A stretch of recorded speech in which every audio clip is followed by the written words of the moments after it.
ಎಲ್ರಿಗೂ ನಮಸ್ಕಾರ. ನಾನು ಡಾಕ್ಟರ್ ಶ್ರೀಕರ್ ಅಂತ, all India institute of speech and hearing ಅಂದರೆ ಅಖಿಲ ಭಾರತ ವಾಕ್ಶಿಣ ಸಂಸ್ಥೆ ಮೈಸೂರಿಂದ ಶ್ರವಣ ತಜ್ಞ ವಿಭಾಗ ಆಡಿಯಾಲಜಿ ವಿಭಾಗದಲ್ಲಿ ಅಸಿಸ್ಟೆಂಟ್ ಪ್ರೊಫೆಸರ್ ಆಗಿ ಕೆಲಸ ಮಾಡ್ತಾಯಿದ್ದೀನಿ. ಸುಮಾರು ಒಂದು 50 ವರ್ಷಗಳಾದ ಮೇಲೆ ಕಿವಿ ಆರೋಗ್ಯದಲ್ಲಿ ಏನೇನು ತೊಂದರೆ ಆಗ್ಬೋದು, ಅದರದ್ದು ಲಕ್ಷಣಗಳೇನು, ಅದನ್ನು ನಿವಾರಿಸ್ಕೊಳ್ಳೋಕ್ಕೆ ಏನೇನು ಮಾಡ್ಬೋದು ಅಂತ ಈ ಒಂದು ಸಣ್ಣ ಸಂಚಿಕೆಯಲ್ಲಿ ನಾವು ತಿಳ್ಕೊಳ್ಳೋಣ. ಈಗ ವಯಸ್ಸು ಆಗ್ತಾ ಆಗ್ತಾ ದೇಹದ ಎಲ್ಲ ಭಾಗಗಳಲ್ಲಿ ಶಕ್ತಿ ಕುಂದುತ್ತೆ. ಕಣ್ಣು ಕಾಣಿಸೋದ್ರಲ್ಲಿ ಸ್ವಲ್ಪ ಮಂದಾಗ್ಬೋದು, ಗ್ಲಾಸಸ್ ಹಾಕೋತೀವಿ. ಓಡಾಡಬೇಕಾದ್ರೆ ಅಷ್ಟು ಫಾಸ್ಟಾಗಿ ಓಡಾಡೋಕ್ಕಾಗದೇ ಇರ್ಬೋದು, ಸ್ವಲ್ಪ ನಿಧಾನವಾಗಿ ಓಡಾಡ್ತೀವಿ. ಹಾಗೆ ಕೇಳಿಸ್ಕೋಬೇಕಾದ್ರೆ ಕೇಳಿಸ್ಕೊಳ್ಳುತ್ತೆ, ಆದರೆ ಅರ್ಥ ಆಗಲ್ಲ ಅನ್ನೋ ಒಂದು ಸಂದರ್ಭ ಬರ್ಬೋದು. ಸೊ ಇದು ಯಾಕಾಗತ್ತೆ? ವಯಸ್ಸಾಗ್ತಾ ಅಂತ ಎಲ್ಲ ಅಂಗಾಂಗಗಳ ಥರ ಕೇಳಿಸ್ಕೊಳ್ಳೋ ಶಕ್ತಿಲೂ ಸ್ವಲ್ಪ ಕುಂದತೆ ಬರುತ್ತೆ. ಸೊ ಇದನ್ನು ಹೇಗೆ ತಡೆಗಟ್ಬೋದು, ಇದನ್ನು ಹೇಗೆ ನಿವಾರಿಸ್ಕೊಳ್ಬೋದು ಅನ್ನೋದು ನೋಡೋಣ. ಮೊದಲಿಗೆ ಏನು ಇದರ ಲಕ್ಷಣಗಳು? ಎಲ್ಲರಿಗೂ ಇದು ಒಂದೇ ಟೈಮಲ್ಲೇ ಬರುತ್ತೆ ಅಂತ ಹೇಳೋಕ್ಕಾಗಲ್ಲ. ಬಂದಾದಮೇಲೆ ಒಬ್ಬರಿಗೆ ಜಾಸ್ತಿ ಬರ್ಬೋದು, ಒಬ್ಬರಿಗೆ ಕಮ್ಮಿ ಬರ್ಬೋದು. ಸೊ ಯಾವ ಥರ ಲಕ್ಷಣಗಳು ಬರ್ಬೋದು? ಮೊದಲಿಗೆ ಸುತ್ತಮುತ್ತ ಏನು ಶಬ್ದ ಇಲ್ಲದೆ ಹತ್ತಿರದಿಂದ ಯಾರಾದರೂ ಮಾತಾಡಿದಾಗ ಚೆನ್ನಾಗಿ ಕೇಳಿಸುತ್ತೆ, ನನಗೆ ಕಿವಿ ಚೆನ್ನಾಗಿ ಕೇಳಿಸುತ್ತೆ, ಏನೂ ತೊಂದರೆ ಇಲ್ಲ ಅಂತ ನಿಮಗೆ ಅನಿಸ್ಬೋದು.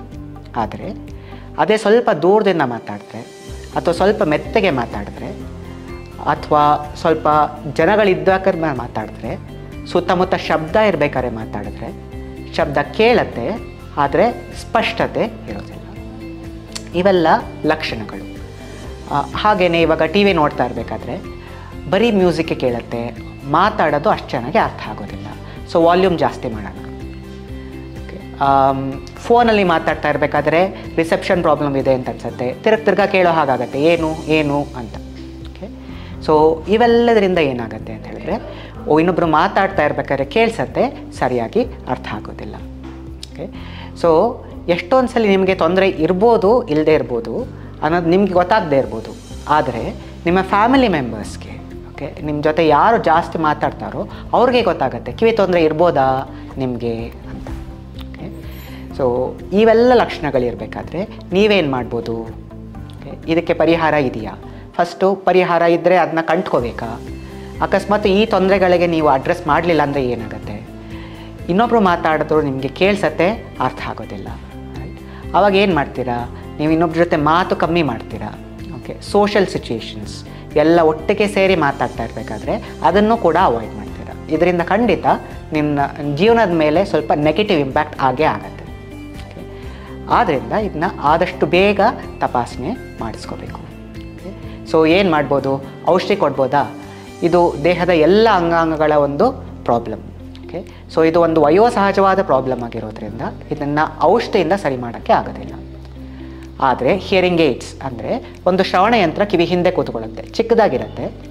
ಅದು ಕಿವಿ ಒಳಗೇನೂ ಕೂತ್ಕೊಳ್ಳೋ ಒಂದು ಶ್ರವಣ ಯಂತ್ರ ಇದೆ. ಸೊ ಬರೋ ಶಬ್ದನ ಅದು ಜೋರು ಮಾಡಿ ಕಿವಿ ಒಳಗಡೆ ಕಳಿಸುತ್ತೆ. ಆವಾಗ ಏನಾಗುತ್ತೆ, ನಿಮಗೆ ಸಣ್ಣ ಶಬ್ದನೂ ಕೇಳುತ್ತೆ, ದೊಡ್ಡ ಶಬ್ದನೂ ಕೇಳುತ್ತೆ, ಮೀಡಿಯಮ್ ಲೆವೆಲಲ್ಲಿ ಜನ ಮಾತಾಡಿದಾಗಲೂ ಕೇಳಿಸುತ್ತೆ. ಓಕೆ, ಈ ಥರ ಆದಾಗ ನಿಮಗೆ ಕೇಳಿಸೋದ್ರಲ್ಲಿ ಯಾವ ತೊಂದರೆ ಇರೋದಿಲ್ಲ. ನೀವು ಕೇಳಿಸ್ಕೊಳ್ಳೋ ತೊಂದರೆ ಬರೋಕ್ಕೆ ಮುಂಚೆ ಏನು ಕೆಲಸಗಳು ಮಾಡ್ತಾಯಿದ್ರು ಅದನ್ನೆಲ್ಲ ಈ ತೊಂದರೆ ಬಂದಾದಮೇಲೂ ಹಿಯರಿಂಗ್ ಏಡ್ ಹಾಕ್ಕೊಂಡು ನೀವು ಕೇಳಿಸ್ಕೊಳ್ಳೋಕ್ಕೆ ಶುರು ಮಾಡ್ಬೋದು. ಓಕೆ, ಸೊ ಆದ್ದರಿಂದ ನಿಮ್ಮ ಜೀವನದ ಎಲ್ಲ ಕೆಲಸ ಕಾರ್ಯಗಳನ್ನು ಮುಂಚೆ ಹೇಗೆ ಮಾಡ್ತಾಯಿದ್ರು ಹಾಗೆ ಕಂಟಿನ್ಯೂ ಮಾಡಿಕೊಂಡು ಹೋಗ್ಬೋದು. ಇದನ್ನು ನೀವು ಅಂಗಡಿಲಿ ತಗೊಳಕ್ಕಾಗೋದಿಲ್ಲ. ಒಬ್ಬರು ENT ಅಥವಾ ಆಡಿಯೋಲಜಿಸ್ಟ್ ಹತ್ರ ಹೋಗಬೇಕು. ಅವ್ರ ಹತ್ರ ಫಸ್ಟ್ ನೀವು ಹಿಯರಿಂಗ್ ಟೆಸ್ಟಿಂಗ್, ಶ್ರವಣ ತಪಾಸಣೆ ಮಾಡಿಸ್ಕೋಬೇಕು. ಅದಾದಮೇಲೆ ನಿಮಗೆ ಯಾವ ಥರ ಹಿಯರಿಂಗ್ ಏಡ್ ಸೂಟ್ ಆಗುತ್ತೆ, ಓಕೆ, ಯಾವುದರಿಂದ ನಿಮಗೆ ಬೆನಿಫಿಟ್ ಆಗ್ತಾಯಿದೆ, ಯಾವುದರಿಂದ ನಿಮಗೆ ಚೆನ್ನಾಗಿ ಕೇಳ್ತಾ ಇದೆ, ಓಕೆ, ಅಂಥ ಹಿಯರಿಂಗ್ ಏಡ್ನ ನಾವು ಪ್ರಿಸ್ಕ್ರೈಬ್ ಮಾಡಿ ಅದನ್ನು ನಾವು ನಿಮಗೆ ಫಿಟ್ ಮಾಡ್ತೀವಿ. ಆ ಹಿಯರಿಂಗ್ ಏಡ್ನ ನೀವು ಮನೇಲಿ ಆಮೇಲೆ ಕಂಟಿನ್ಯೂಸ್ ಆಗಿ ಅಂದರೆ ಆದಷ್ಟು ಜಾಸ್ತಿ ಯೂಸ್ ಮಾಡೋಕ್ಕೆ ಶುರು ಆದಾಗ ನಿಮ್ಮ ಕೇಳಿಸ್ಕೊಳ್ಳೋದು ಚೆನ್ನಾಗಿ ಇಂಪ್ರೂವ್ ಆಗುತ್ತೆ. ಆ್ಯಂಡ್ ಖಂಡಿತ ನಿಮ್ಮ ಲೈಫಲ್ಲಿ, ನಿಮ್ಮ ಜೀವನದಲ್ಲಿ ಒಂದು ಪಾಸಿಟಿವ್ ಇಂಪ್ಯಾಕ್ಟ್ ಆಗುತ್ತೆ. ಸೊ ಆದ್ದರಿಂದ ಕೇಳಿಸ್ಕೊಳ್ಳೋ ತೊಂದರೆ ಇದ್ದರೆ ಅದನ್ನು ನಿರ್ಲಕ್ಷ್ಯ ಮಾಡೋದು ಬೇಡ. ಆದಷ್ಟು ಬೇಗ ತಪಾಸಣೆ ಮಾಡಿಸ್ಕೊಳ್ಳೋಣ, ಆದಷ್ಟು ಬೇಗ ಅದಕ್ಕೆ ಪರಿಹಾರ ಕಂಡುಹಿಡ್ಕೊಳ್ಳೋಣ.